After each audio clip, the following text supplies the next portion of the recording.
On est à Roland-Garros ici et on entend des balles de pickleball qui se jouent sur un des terrains sur l'annexe numéro 5, le court numéro 5.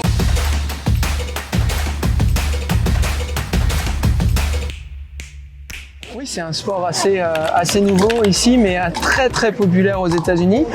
C'est un terrain qui fait la même taille qu'un terrain de badminton, mais qui ressemble plus au tennis, qui se joue. C'est un mix un peu de tous les sports entre le ping-pong, le badminton et le tennis. Ça se joue au meilleur de 3 manches en 11 points. Et pour gagner des points, il faut se servir, donc un petit peu comme le volley à l'ancien temps. Et le sport devient très complexe, mais très facile à apprendre. Et c'est pour tous les âges. Donc c'est vraiment un sport génial et je pense que c'est pour ça que ça fait beaucoup de bruit ici à Roland-Garros. Et ce petit bruit, c'est parce que la balle, on n'a pas trop l'habitude, elle est en plastique. Oui, c'est une balle en plastique plus souple avec des trous. Donc ce qui fait qu'on peut frapper très fort dans cette balle et que ça ne va pas aussi vite qu'une balle de tennis. C'est ce qui fait la facilité pour les joueurs amateurs ou les gens qui n'ont jamais joué de sport de raquette, mais aussi qui fait la complexité pour gagner les points au haut niveau. Donc c'est vraiment un sport qui est souvent référencé aux échecs parce que c'est assez facile à apprendre mais très dur à devenir très fort au haut niveau. Oui, alors moi je suis basé aux États-Unis depuis 2013. J'ai fait mes études là-bas grâce au tennis et après j'ai trouvé une position de directeur de pickleball.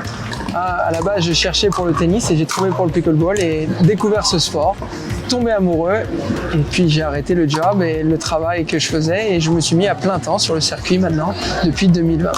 Raconte-moi, donc ouais, tu as eu un coup de foudre au début, à quelle vitesse tu as progressé et comment tu t'es dit à un moment que tu pouvais te lancer de manière professionnelle? Oui, alors à la base, j'avais pas trop l'intention de jouer, mais comme je l'ai dit, j'étais directeur d'un club de pickleball, donc j'ai vu l'aspect social et l'effet que les gens adoraient ce sport. C'était vraiment très créatif dans le sens où on peut retrouver un deuxième souffle un petit peu parce que c'est un sport qu'on apprend vite et on devient vite bon mais pas au haut niveau, donc ça m'a forcé un peu à chercher à faire des tournois, faire de la compétition et c'est comme ça que petit à petit en fait je me suis lancé à plein temps dedans. Et en fait, c'est très dur. Plus on devient au haut niveau, plus ça devient dur de gagner des points, comme c'est une balle en plastique encore une fois. Donc l'objectif, c'est de créer des angles, faire bouger. Donc c'est beaucoup stratégique. Et comme le court est assez petit, on joue beaucoup en double et en mixte aussi. Donc c'est plus des schémas tactiques qui est très dur à apprendre et en fonction de ça, adapter son jeu en fonction de nos adversaires aussi. Et donc cette complexité devient très excitante et c'est pour ça qu'on voit beaucoup de joueurs qui se mettent à plein temps maintenant sur le circuit.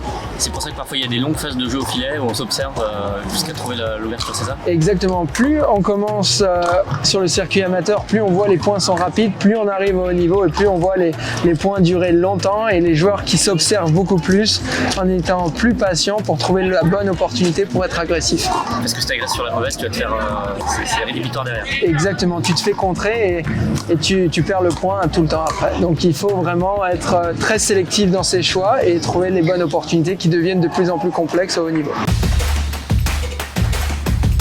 Exactement, oui, c'est très clair que les personnes qui ont plus de 50 ans adorent ce sport, juste par le fait que c'est un terrain plus petit et qu'on joue beaucoup, encore une fois, en double et en mix, donc il n'y a pas autant à bouger, mais c'est très physique sur un autre aspect, c'est qu'il faut rester très bas, ça force beaucoup sur les genoux, les hanches et le bas du dos, donc c'est des positions qui sont pas souvent utilisées dans d'autres sports, donc c'est pour ça qu'on voit au haut niveau beaucoup plus de joueurs qui sont plus jeunes, qui sont plus entre l'âge de 20 ans à 35 ans, un peu similaire au tennis, mais oui, c'est atteint tous les âges, les joueurs qui ont moins de 10 ans et les joueurs qui ont plus de 90 ans, on voit sur des tournois, donc c'est vraiment super, ça atteint toutes les générations. Moi, Moi, je pense qu'il y a beaucoup de joueurs qui l'ont découvert et qui ont vraiment apprécié le fait que ça soit facile à apprendre et encore une fois qu'il y a une marge de progression qui est assez difficile. Donc ça a vraiment boosté les choses. C'est aussi un sport que beaucoup de célébrités ont adopté parce que, encore une fois, c'est un sport facile et ils se retrouvent. Par exemple, un joueur de basket et un joueur de football américain ne pouvaient pas trop jouer dans leur sport. Donc trouver le pickleball, ça a été un milieu commun et tout le monde, les acteurs, les personnes célèbres en général ont vraiment apprécié ce sport rapidement et ce qui a fait encore plus l'ampleur de ce sport en général aux États-Unis et je pense que ça va faire ce même effet en Europe prochainement. Oui, il y a beaucoup de noms qui investissent même dans le pickleball, dans la ligue MLP et PPA. Donc dans la ligue MLP, on a des joueurs comme Kevin Durant en basket ou LeBron James qui ont investi.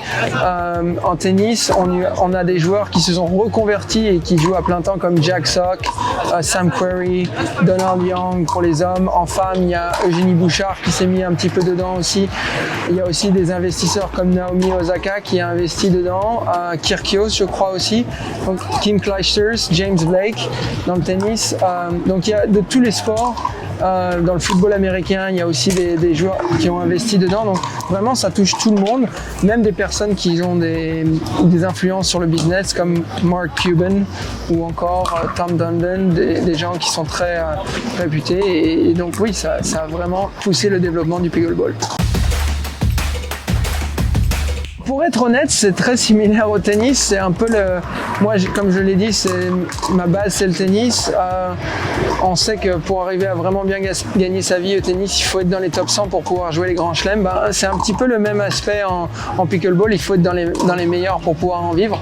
Si on sort du top, ça devient très compliqué. Et c'est un peu on appelle ça, en anglais, on appelle ça le grind. Et ça, c'est un petit peu la même chose ici. Il faut se bagarrer pour arriver au niveau. Mais oui, on arrive à en vivre maintenant très bien et ça continue de grandir chaque année. C'est pour ça que le niveau s'élève encore plus chaque année grâce à ça. Donc ton quotidien, tu es basé où? Peut-être aux États-Unis et tu t'entraînes tous les jours Oui, alors mon quotidien est m'entraîner au moins 3 à 4 heures de pickleball par jour en faisant 2 sessions d'entraînement avec un plan physique aussi, une hygiène de vie assez importante sur la nutrition, l'alimentation.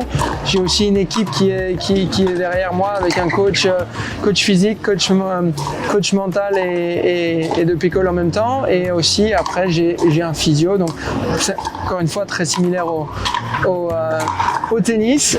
Plus on arrive au niveau, plus on essaie de travailler pour élonger sa longévité sur sa carrière. Donc moi c'est ce que j'essaie de faire et pour l'instant je suis basé au Kansas, à Wichita.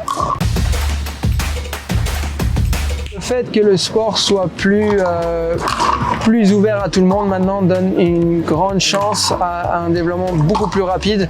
Le fait que la FFT a fait ce partenariat avec le pickleball, je pense que ça peut être une chose vraiment formidable. On le voit d'ailleurs ici à Roland-Garros. Donc j'espère que ça va continuer à se développer aussi rapidement et que beaucoup plus de gens le découvrent parce qu'encore une fois, c'est vraiment un sport qui est ouvert à tous et qui a vraiment, pour moi, est le plus social de tous les sports que j'ai joué et j'ai joué beaucoup de sports. Donc je pense que oui, c'est quelque chose qui est formidable et qu'on avait vraiment besoin aussi en Europe. La majorité des tournois sont aux États-Unis, mais il y a aussi un grand mouvement actuellement en Asie. Il y a déjà des tournois en Inde, au Vietnam, en Thaïlande, tout ça. Donc le PPA, le circuit professionnel de pickleball, le PPA ça s'appelle, ils font des tournois majoritairement aux États-Unis, un petit peu au Canada, un petit peu au Mexique, un petit peu aussi maintenant en Australie l'année prochaine et en Inde. Donc ça commence à vraiment être un peu plus international. Donc c'est quelque chose qui est en train de grandir partout, non pas seulement aux États-Unis, mais mondialement. Donc il faut s'habituer à ce petit bruit qu'on entend derrière. Exactement, c'est un petit bruit, c'est un bruit qui est peut-être un peu chiant, mais je vous assure qu'on s'y habitue très rapidement et quand on joue, on s'en rend même plus compte. Et quand on entend ce bruit, on est addict après, on essaie de trouver où ces joueurs jouent. Donc moi j'adore maintenant, alors qu'au début je ne pouvais pas entendre ce bruit. Donc, Moi, je suis parti.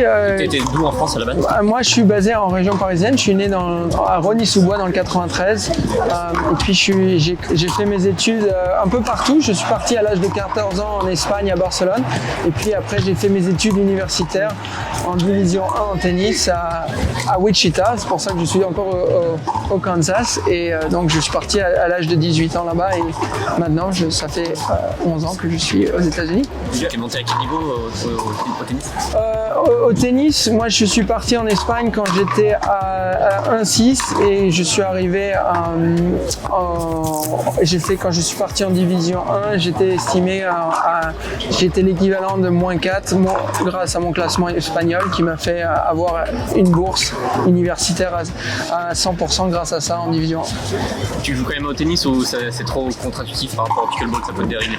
Non, je joue encore au tennis, pas aussi souvent. J'ai eu la chance de connaître beaucoup de joueurs au haut niveau parce que j'avais fait sparring à l'US Open en 2017 et 2018 pour le tennis. Donc j'ai eu cette chance de jouer avec beaucoup de joueurs de haut niveau. Donc je continue un petit peu à jouer avec les retraités du tennis un petit peu. Quand je dis ça avec Donald Young et Jack Sock, de temps en temps on essaie de frapper 2-3 balles et oui, j'adore encore le tennis. Le tennis c'est toujours ma passion, mais maintenant mon métier c'est le pickleball et les deux vont très bien ensemble. Beaucoup de gens pensent qu'il faut jouer ou bien le pickleball ou bien le tennis. Les deux se jouent vraiment, c'est complémentaire.